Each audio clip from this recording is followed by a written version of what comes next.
नमस्कार, आप देख रहे हैं सत्य हिंदी और मैं हूं आपके साथ कृति सिंह। दिल्ली की सीएम रेखा गुप्ता को आज बुधवार सुबह जन सुनवाई के दौरान एक आदमी ने थप्पड़ मार दिया। सुबह करीब 8 बजे की बात है।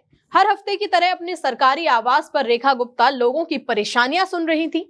इसी दौरान एक आदमी आया। बाद में पता चला कि उसका नाम राजेश भाई खिमजी भाई साकरिया है।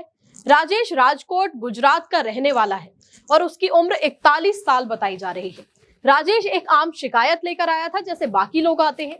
राजेश ने रेखा गुप्ता को कोर्ट से जुड़े कुछ कागज दिए। पहले तो सब नॉर्मल लग रहा था, लेकिन अचानक ही उसने हंगामा कर दिया।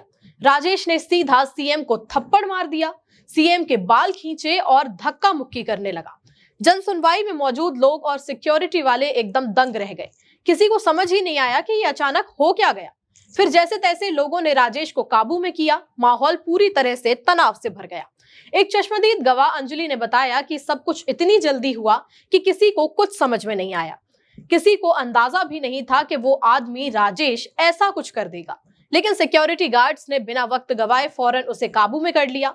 फिर राजेश को पकड़कर सीधा सिविल लाइंस पुलिस स्टेशन ले जाया गया। रेखा गुप्ता को थोड़ी बहुत चोटें आई हैं, लेकिन कोई बड़ी चोट नहीं है। सीएम को तुरंत अस्पताल ले जाया गया। डॉक्टरों ने कहा है कि उनकी हालत अब ठीक है, लेकिन वो इस पूरी घटना से काफी घबराई हुई है और सदमे में है। सबसे बड़ा सवाल तो यही है कि हमलावर रेखा गुप्ता के इतने करीब पहुंचा कैसे। जन सुनवाई एक खुला मंच जरूर होता है, लेकिन इसका मतलब ये नहीं कि कोई भी बिना जांच पड़ताल के सीधे मुख्यमंत्री के सामने पहुंच जाए। लेकिन ऐसा भी हो सकता है कि हमलावर ने कतार में एक आम शिकायतकर्ता की तरह खड़े होकर कोई भी संदिग्ध हरकत नहीं की, इसलिए शायद किसी को शक नहीं हुआ होगा।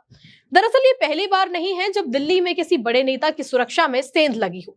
2019 में पूर्व मुख्यमंत्री अरविंद केजरीवाल पर एक ऑटो रिक्शा चालक ने हमला किया था। 2016 में एक महिला ने उन पर स्याही फेंकी थी और हाल ही में 12 अगस्त 2025 को दिल्ली पुलिस की एक मॉक ड्रिल में एक डमी आतंकवादी लाल किले की सुरक्षा को पार करके बच्चों के सेक्शन तक पहुंच गया था। रेखा गुप्ता को भी इससे पहले धमकियां मिल चुकी हैं। जून 2025 में गाजियाबाद में रेखा गुप्ता को एक धमकी भरा कॉल आया था, जिसके बाद सीएम की सिक्योरिटी बढ़ा दी गई थी। अब दिल्ली पुलिस ने रेखा गुप्ता पर हुए हमले की पूरी जांच शुरू कर दी है। हमलावर राजेश भाई खिमजी भाई साकरिया को मौके पर हिरासत में लेने के बाद अब सिविल लाइंस पुलिस स्टेशन में पूछताछ की जा रही है।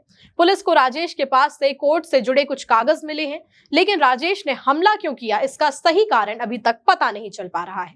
घटना के तुरंत बाद डीसीपी और दूसरे बड़े अफसर मौके पर पहुंचे और पूरी जांच की निगरानी कर रहे हैं। दिल्ली पुलिस का कहना है कि वो जल्द ही इस केस में पूरी जानकारी सामने लेकर आएगी। आपको क्या लगता है, सीएम रेखा गुप्ता पर हमले की क्या वजह हो सकती है? हमें कमेंट करके बताइएगा। फिलहाल के लिए इतना ही। नमस्कार। Copyright disclaimer under Section 107 of the Copyright Act 1976. Allowance is made for fair use for purposes such as criticism, comment, news reporting, scholarship, and research. Fair use is a use permitted by copyright statute that might otherwise be infringing.